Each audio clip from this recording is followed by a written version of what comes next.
Good morning, I'm Holly Morris. This was a special year at Fox 5. It was the year we made a real commitment to bring you some good news in a campaign we call Pay It Forward. The idea is to highlight people in our area who do good things, not just for the attention or recognition, but just because they want to.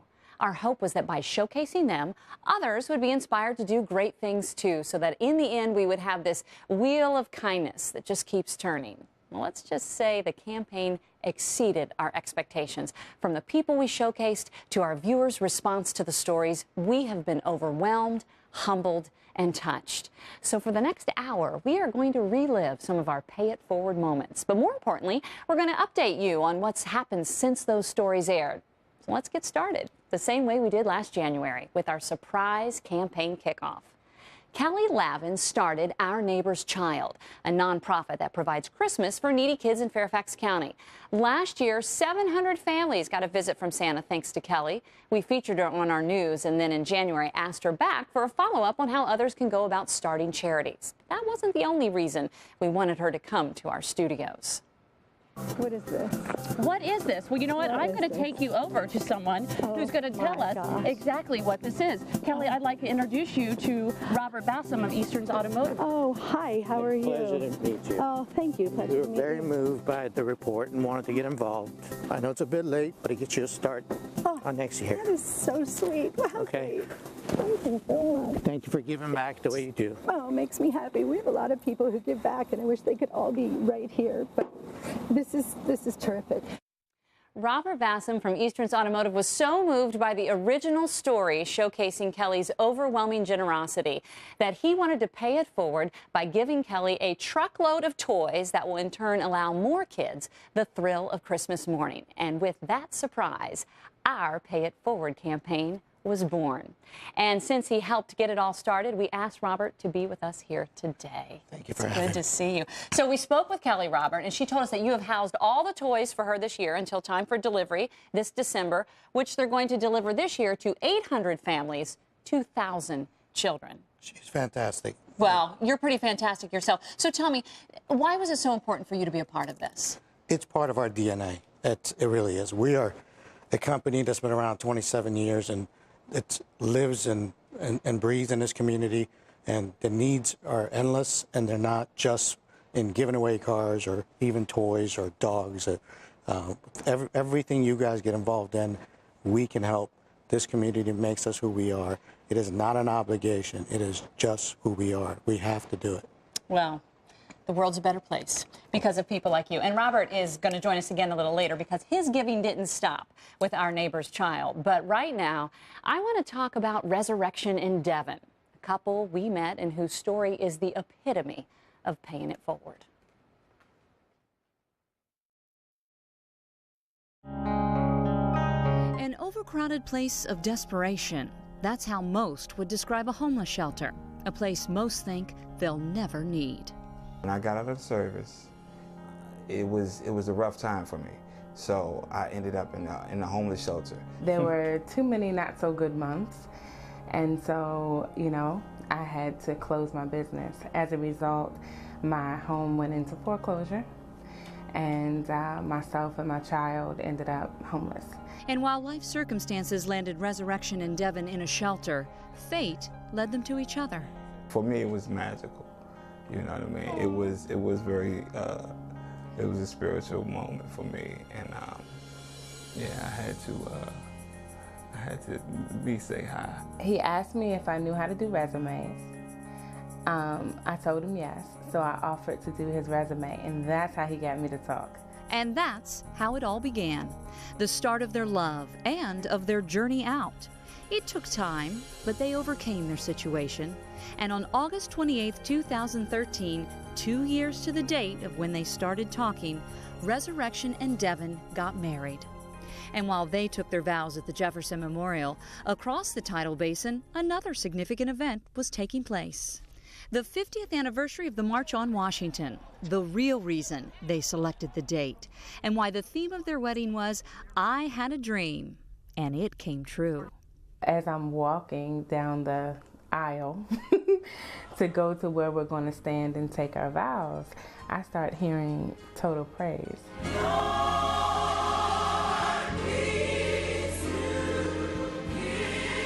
that echo just kind of rippled across the water over to us at the Jefferson. I just had to stop for a moment and just like take that in. After saying their I do's, the couple then went and did something pretty remarkable. Our guests brought sandwiches and brought water and made their own little baggies. And in lieu of a wedding reception, they all went to 2 DC parks and fed the homeless. It was really awesome. They had me twirling around, and you know, the homeless guys, they were really excited. And, you know, they sort of blessed us. But Devon and Resurrection's generosity and compassion doesn't end there. This couple pays it forward daily. Homelessness is a full-time job, okay? Has anybody ever said that to you before? Resurrection speaks for the National Coalition of the Homeless, helping to dispel the myths of homelessness. 97% of homeless mothers have experienced child sexual abuse and or rape. She also trains volunteers on how to do outreach for the homeless. Hi, how are you? Would you like a water? And then there's Glory Soldiers Global, an organization she and Devon started to help people overcome homelessness. There are pillows and there are, you know, blankets. There's actually some Converse in here. Donations filling their home for those who don't have one. Glory Soldiers Global also has actual programs and classes all geared toward being healed, being housed, and being whole. It's an undescribable, unexplainable feeling that I get from, you know, from helping people. We are the light of the world, literally.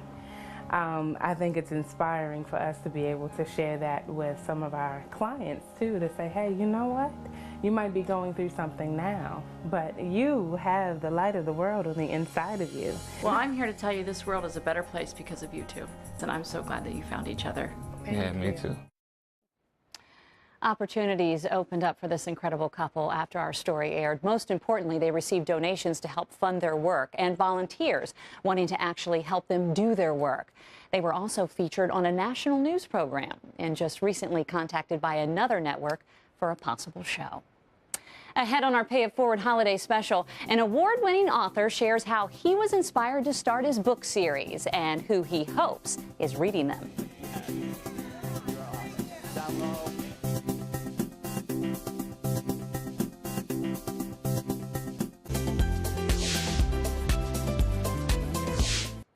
Of a difference can a teacher have on a child's life? Well, as we found out, enough to inspire one man to pay it forward. Gary Carton is most certainly a kid in a 44-year-old man's body, but that's why he is the go-to guy for fun in his Arlington neighborhood, and why it comes as no surprise that he's the author behind an award-winning pre-T fiction fantasy called The Last Ackaway. What is surprising, though, is that he's an author at all.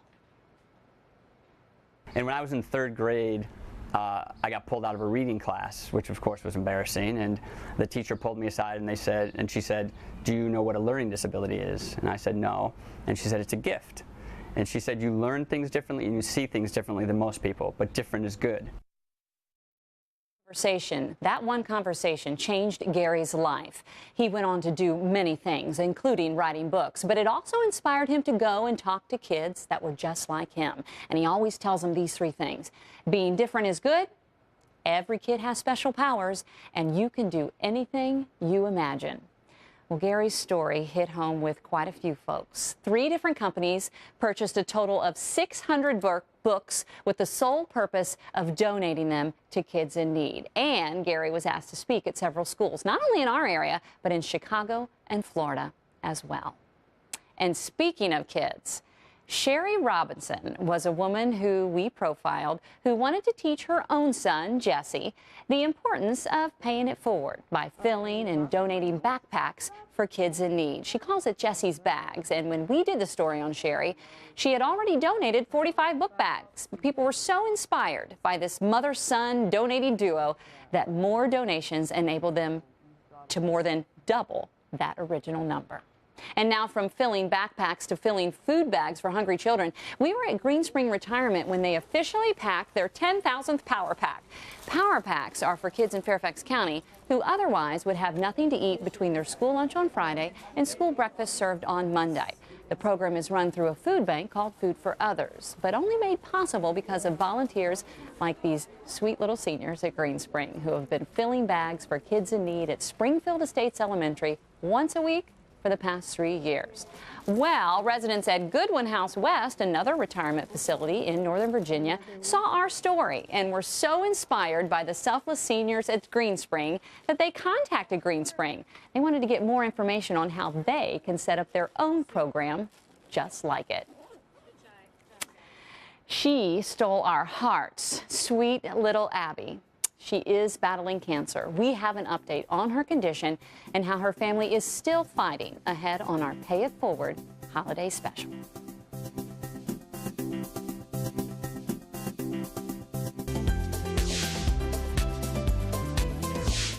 One of the biggest responses we got this past year was to a story of a 4-year-old girl fighting for her life and her mom's commitment to thank those who saved it. This right here is gymnastics. This is me dancing at dance as my recital. At first glance, Abby Furco's childhood memories are like most, until you really listen. There's me and Maggie. That's chemo. This is chemo? I think it's platelets or chemo. I think it's chemo.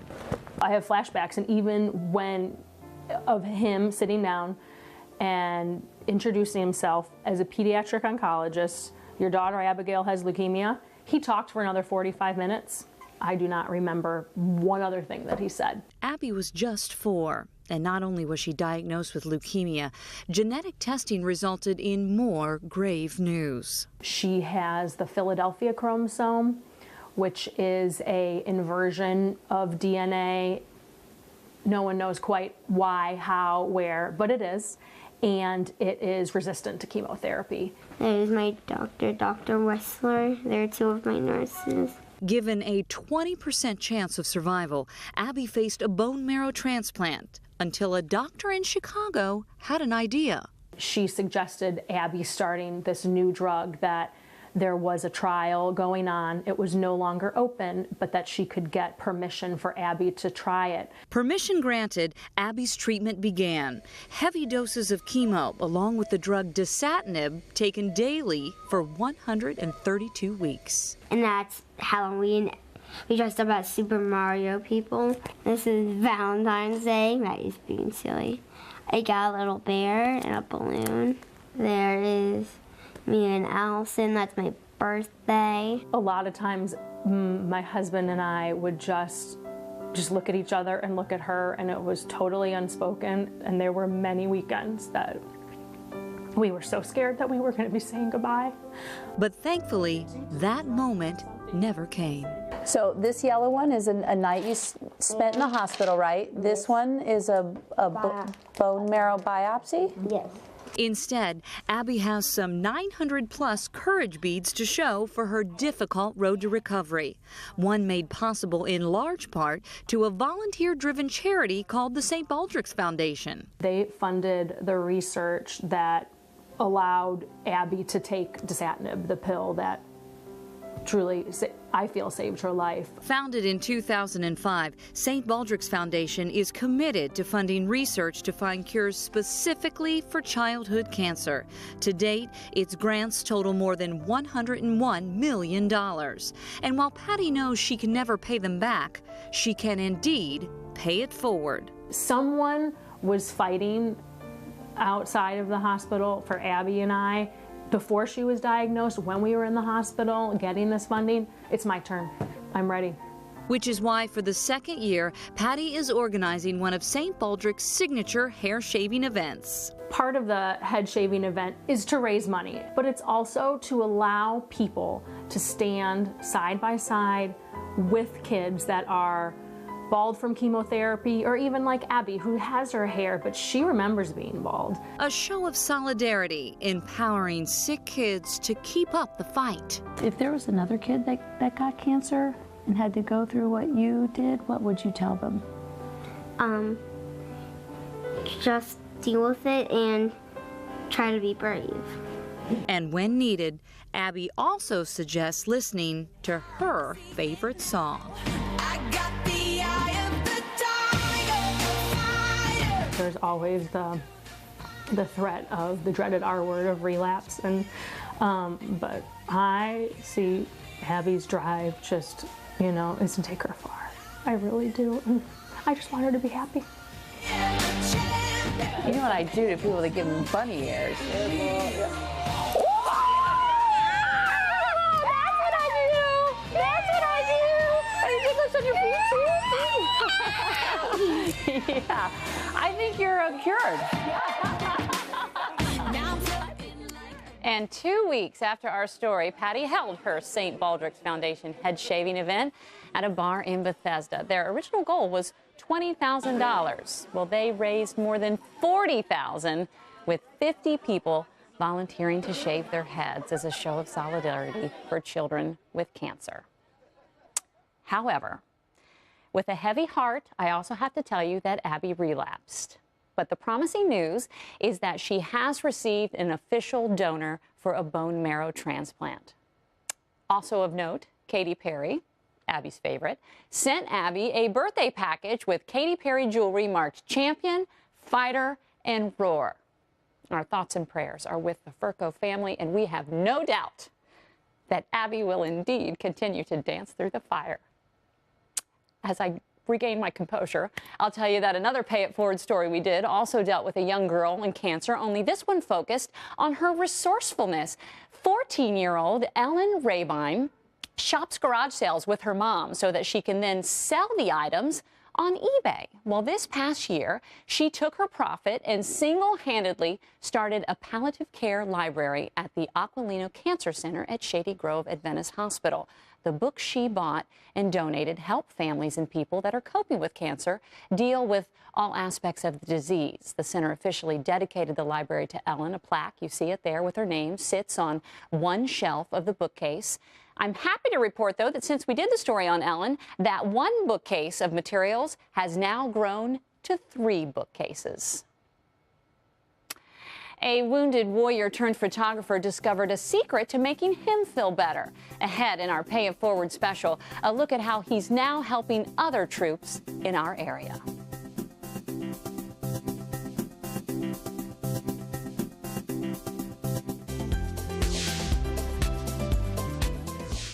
Every Pay It Forward story we did got a response, but one of the ones that resonated the most with people was the story of John Mullen. John is a double amputee wounded warrior who, in recreating himself as a professional photographer, got connected with Sarah D'Amelio, the founder of Skin Can Do. She suggested he try Combat Ready Balm, a product he was actually photographing for her. It made such a difference for him that he vowed to get it in the hands of as many amputees at Walter Reed as possible. Well, thanks to many that saw the story, his promise to pay it forward came true. So tell me what happened after the Pay It Forward story aired. Oh my gosh, Holly, it was incredible. The response from everybody, we received thousands and thousands of dollars in donation. We were able to donate 450 8-ounce jars to the servicemen at Walter Reed. The outpouring of love was beautiful. The only thing better? Getting to actually deliver the goods, which is what this day was all about. So many boxes of Combat Ready Balm that it took more than just John and Sarah to load up. Donating to Walter Reed is easier said than done, but John and Sarah finally found a way. The donated jars going to the Red Cross at the hospital for them to dispense. But that doesn't mean the hospital itself didn't act on the story. So Walter Reed contacted us, and they've been using the same cream since about 1948. And they saw Jonathan on the show, and they said, this is anecdotal evidence, we need to offer this to the wounded warriors as well. So the Department of Rehabilitation purchased its own stash, and it's already in use. The power of paying it forward, surprising even to those who are the ones doing it. I guess I kind of didn't even realize like the kind of impact it was going to have until like today. Actually, I was at Walter Reed doing physical therapy, and I saw one of the physical therapists actually pull out the jar of Combat Balm and use it like on one of the warriors, because I guess he had a spot or something, but she was like explaining to him what to do with it and everything, and I was just like, whoa, like that's crazy. Crazy good. Like the Red Cross having to find space in an upstairs storage closet because the donation was so large. Crazy good. My thought about a story and a moment I won't soon forget. We had another Pay It Forward story with a military connection. Kit Jenkins started the Carrying On Project. Her charity provides baby carriers for military moms that might not be able to afford them. When we met her, the Carrying On Project had given out just over 1,000 carriers at absolutely no cost to the recipients. Well, as of now, the Carrying On Project is on target to give another 1,100 carriers to military families. 2 larger carrier companies saw the story and made very large donations. One person saw the story and donated 60 carriers themselves. The Carrying On Project has sent carriers now to every state in the U.S. and almost every country hosting a U.S. military installation. You know, Kit also said something that I'll never forget. If you know better, you can do better, which brings me to 2 sisters living in Bethesda. Rachel and Bryn Blizzard know what it's like to dress up and feel pretty, which is why they felt like they could do something for other girls that wouldn't necessarily get that experience. So they started their own chapter of Becca's Closet, a national charity that provides prom dresses for girls who can't afford them. When we did the story, they had gotten 749 dresses donated and were on tap to deliver to 9 schools in Montgomery County. Well, since the story aired, they have collected 1,300 dresses and have just started their next dress drive. Straight ahead, it was one of ours and your favorite stories. It's a look at how one woman in our area is single-handedly putting together birthday parties for children who don't have a place to call home. Up next, we'll give you an update on how this wonderful organization is doing since we shared their story on Fox 5.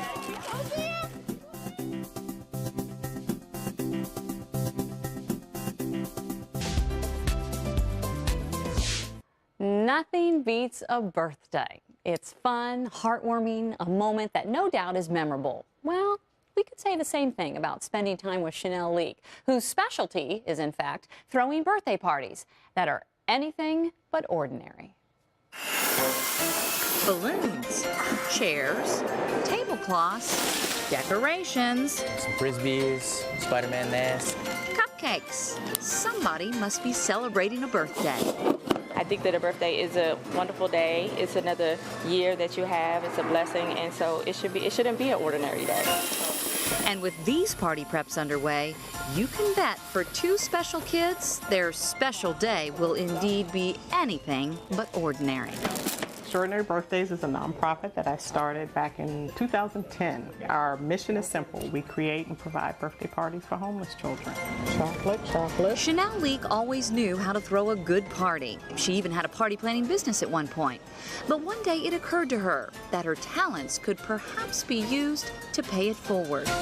I've always been involved with the community, and so I took my love of event planning, which I always was doing, and tried to combine those 2. Last year alone, her team threw 127 birthday parties for children in shelters. On this day, they're gearing up for several more at Shepherd's Cove in Capitol Heights. But before they get here, the process starts here. All right, this is where the magic happens. A small room in Chanel's basement that is not only her creative workspace, but also storage for everything needed to throw whatever kind of party a kid could want. We don't do generic birthday parties. We don't come in with just balloons and a cake that says happy birthday. We do specialized parties. Which is why each parent is given a questionnaire. What's the theme? What's your child's name? What's their age? What kind of cake do they like? We get that questionnaire, and that's what drives us with the planning. planning that when all's said and done, turns into something like this. Spider-Man, Spider-Man, does whatever a spider. Is that Joshua? Welcome. Welcome, Mr. Spider-Man. Welcome to Joshua's extraordinary birthday party. Should we gear you guys up with some capes? He's turning 8, and though he's doing so in a shelter, he's getting to do so in superhero style. Turn this way, superheroes. Like all EOB parties, as the birthday child, Joshua gets to dress up in character, take part in a themed physical activity. Yeah, I didn't expect to get TV. And it's fun. Fun that is sometimes all summed up in the singing of the song.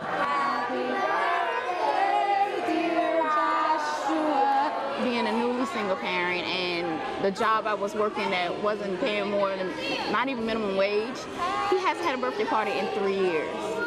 This means so much because he actually got a party today. Oh, hold up. But this is only on one side of the room at Shepherd's Cove. Welcome to Dante's extraordinary birthday party. He's also turning 8. His love? Basketball. Yay, #1! If you're wondering about birthday gifts, that's all part of the EOB package too. And while every wish can't be granted, I want my daddy to be here. Every child can be made to feel like the star of the show. But for it truly to be an extraordinary birthday, the parent there has to shine too. Thank you, Mommy! Yay! We don't come in as this organization that says, oh, it's just too bad that you're not able to give your child a party. Our whole philosophy is, this is what your mom ordered up for you. Mommy did a great job. Parties only last an hour, but are relived thanks to photo books, which are also included in the EOB experience. We're not giving them a home. We're certainly not feeding them every day. We're giving them a moment. Happy birthday to you. A moment that, despite their circumstances, showed their growth mattered, that they were celebrated. Happy birthday to you. A moment they will always have, no matter where they call home. Happy birthday.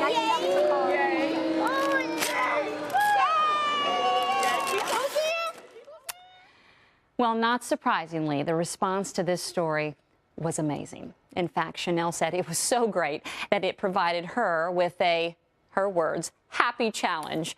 They received a literal outpouring of monetary donations, party supply donations, volunteers, partnership opportunities, and even more media exposure. Well, if you want to continue to talk extraordinary, then look no further than Marcello Bradley. He works second shift as a Metro Transit police officer, and while he walks his beat in the afternoon, in the morning, you could say he feels it. The clock tick-tocks, but it really doesn't. It wasn't, it never happened. It was simply your spirit gliding through the different universes. Cello's been rapping for 10 years, but just dropped his first CD this year, and without missing a beat, decided to dedicate all of his proceeds to a scholarship competition. People were so inspired by Cello's attitude of gratitude, he gained more than $1,000 in donations and album sales. It is the season of giving, but there's one thing that people often avoid donating, and that's blood. Only 5% of Americans donate. Well, ahead, you're going to meet one special lady who's making an effort to not only donate, but educate others, including myself, as you can see there, along the way. Hear how you can help and save a life after the break.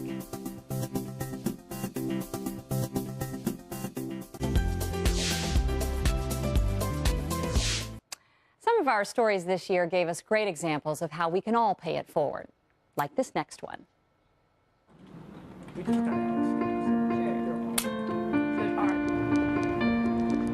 The two most common reasons why people say they don't give blood are never thought about it and I don't like needles, which I can totally relate to because I've said both. I want to donate blood today. Okay, so first, let me get you some paperwork. But on this day, I'm facing my fear and the facts. I'll be right with you, okay? Thank you. Someone needs blood every 2 seconds. You can follow me right this way. We're going to take you to the screening booth. 38% of the population is eligible to donate. Only 5% actually do. All right, here we go. And then there's a percentage we'll simply call Lou. I'm Holly. Hi, Holly. And you know, you're going to be my blood donor buddy today. I am going to hold your hand. Good, because that's what I need. I'm a little nervous about this. But if ever there was someone to ease my anxiety and lead me through the process, 80-year-old Sarah Lou Colabucci was it. She's got tender fingers, and she's tender all over. She'll take good care of you.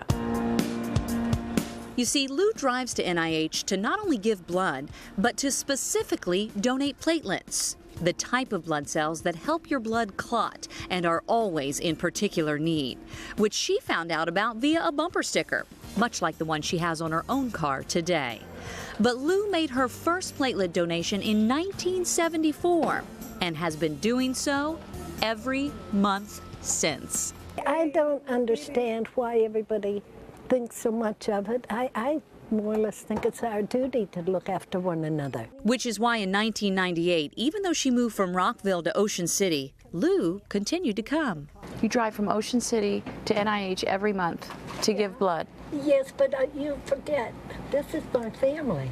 And while 150 miles one way every month for 16 years, which is the same as driving from D.C. to L.A. 11 times, is impressive, the life-saving numbers from her 40 years of giving is even more so. You can split her donation into 2 and sometimes even 3, so anywhere from 2 to 3 patients could be helped by her one donation. To date, Lou has donated 310 units of platelets, helping sustain the life of some 600 patients. I had one lady come up, I think I had this shirt on, and she says, "Do you donate blood?"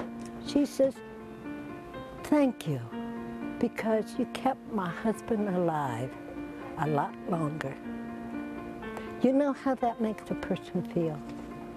It's, oh, you could just walk on air. As for me, I felt as if the air was getting a little thin, as it was time for the stick. I wish I could tell you a joke. You know what, just looking at you is enough, and you are inspiration. Oh, really? Enough. Good. Oh, that's good. And you know what? It was good. I'd be lying if I said I didn't feel it. But 41,000 blood donations are needed every day. And on this day, knowing literally in a matter of 10 minutes I helped save a life, there was no pain. Just the satisfaction of paying it forward, like the angel sitting next to me does so frequently. It makes me feel good to help other people. In fact, there's times I often think that God put me on this earth to help other people. A sentiment with which I wholeheartedly agree.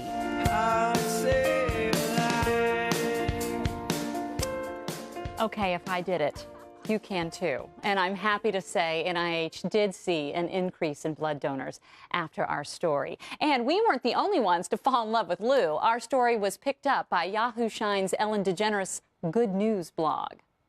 And speaking of something we can all do to pay it forward, did you happen to catch a ride on the tidal wave of kindness? It's a Facebook page started by 5 families who every other week come up with ideas for random acts of kindness. They're simple. Like when we profiled them, it was all about leaving coins at a candy machine so that a child could discover it and get a free piece of candy. To get the ideas, all you have to do is like the Facebook page and then ask to be a member. Then it's up to you to start following the ideas and spreading those smiles. Well, when we did the story, they had 200 members. After our story, 1,300 members. And as of now, they stand at 1,552 people riding that tidal wave of kindness. Remember Billy's story? Well, it's quite a tale to tell, which is exactly why we did. Coming up, a look at a family remembering and honoring their matriarch just the way she would have wanted.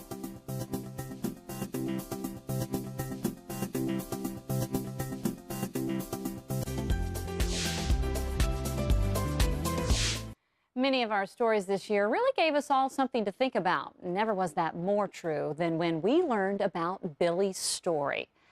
Julia Bell Bailey was a force, a giving force, so powerful that upon her passing, her 8 children, 23 grandchildren, and 2 great-great-grandchildren felt the need to tell her story, a lifetime of giving back. So they started a nonprofit called Billy's Story. Totally funded out of their own pockets, they do things like cook for and feed 150 homeless people, or like on the day we were with them, assemble gift bags for families dealing with sick children at the Ronald McDonald House in Northeast D.C., which they delivered and then spent the day there cleaning and landscaping. More than one person saw the story and decided that they, too, want to be a part of Billy's story. The family was contacted via Facebook and email from various local businesses, vendors, and other nonprofits who want to sponsor and assist with their planned events for 2015. Well, when it comes to a newborn, their story is just beginning, of course. And we met one lady this year who believes every baby deserves a good start, no matter their circumstances.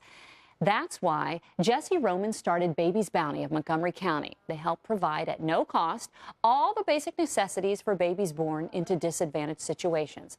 Car seats, pack and plays, diaper bags completely filled with onesies, diapers, pacifiers, bottles, you name it. They work with 30 different social service agencies and in the first year helped 100 babies. In the first quarter of the second year, another 100 babies. Well, they currently have a wait list because demand is so high. But since seeing the story, several people have reached out to donate items and several more have asked if they could hold a baby items drive at their church or place of work. And while every baby deserves a good start, every person in an abusive situation deserves a way out. Unfortunately, many don't know the way. And that's why one of our Pay It Forward stories this year had to do with domestic violence. Steve Murray works for RE/MAX, but on Saturdays pays it forward by using his company's truck to collect items for Shelter House and Artemis House. Artemis House is the only domestic violence shelter in Fairfax County. A lot of people get a little gun shy and they go, well, the problem is so massive that there's nothing as an individual I can do to really make a difference. And I just want them to know nothing could be further from the truth. We met 2 of the women who have benefited from Artemis House. They courageously told their stories in hopes of letting other women know there is help out there. Education is a big part of this battle, and I'm happy to report that after our story aired, not only did Artemis House receive a $1,000 donation, but a company contacted them about partnering with them to help fund an awareness campaign. This holiday season, you'll hear them out in full force. It's the Salvation Army Red Kettle campaign. But before you walk by them, hopefully, of course, you'll donate. And perhaps think about our story on one ringer who is really making a difference. Would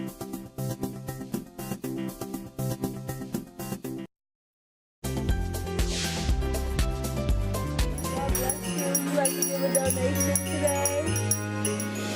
It is a sure sound of the season. Salvation Army bell ringers out for the Red Kettle campaign. Well, we profiled Dave Andresco, who has been voluntarily ringing the bell for 17 years, but for the last 10 has organized his own army of 50 ringers from his church in Woodbridge. Now, I don't know if our story had anything to do with it, but Dave did tell me he took the first ringer shift for his church, there he is this year, and that he strongly believes the amount of people that donated that first day was the most he's ever seen. And Robert from Eastern's Automotive is back with me now. He also donated that first day of the Red Kettle campaign, $3,000 to help kick it off. Thank you for that. Thank you. But let me tell you this. Eastern's also donated to every single Pay It Forward story we did. So on behalf of every person that I profiled and myself, I thank you, thank you, thank you for your overwhelming generosity. You're an amazing person. Did you think it was going to be this kind of year when you first got involved? It's phenomenal. I'm just trying to keep it together over here watching these great stories. And tell you what, life is precious and people are wonderful. Thank you, Fox, for doing these stories and giving the time. Thank you for having us involved. Enough with the handshake. I'm giving you a hug. It's okay. Those are good tears on this holiday. Thank you. So another year? Absolutely. All right. right. See how I get that commitment when we're on TV?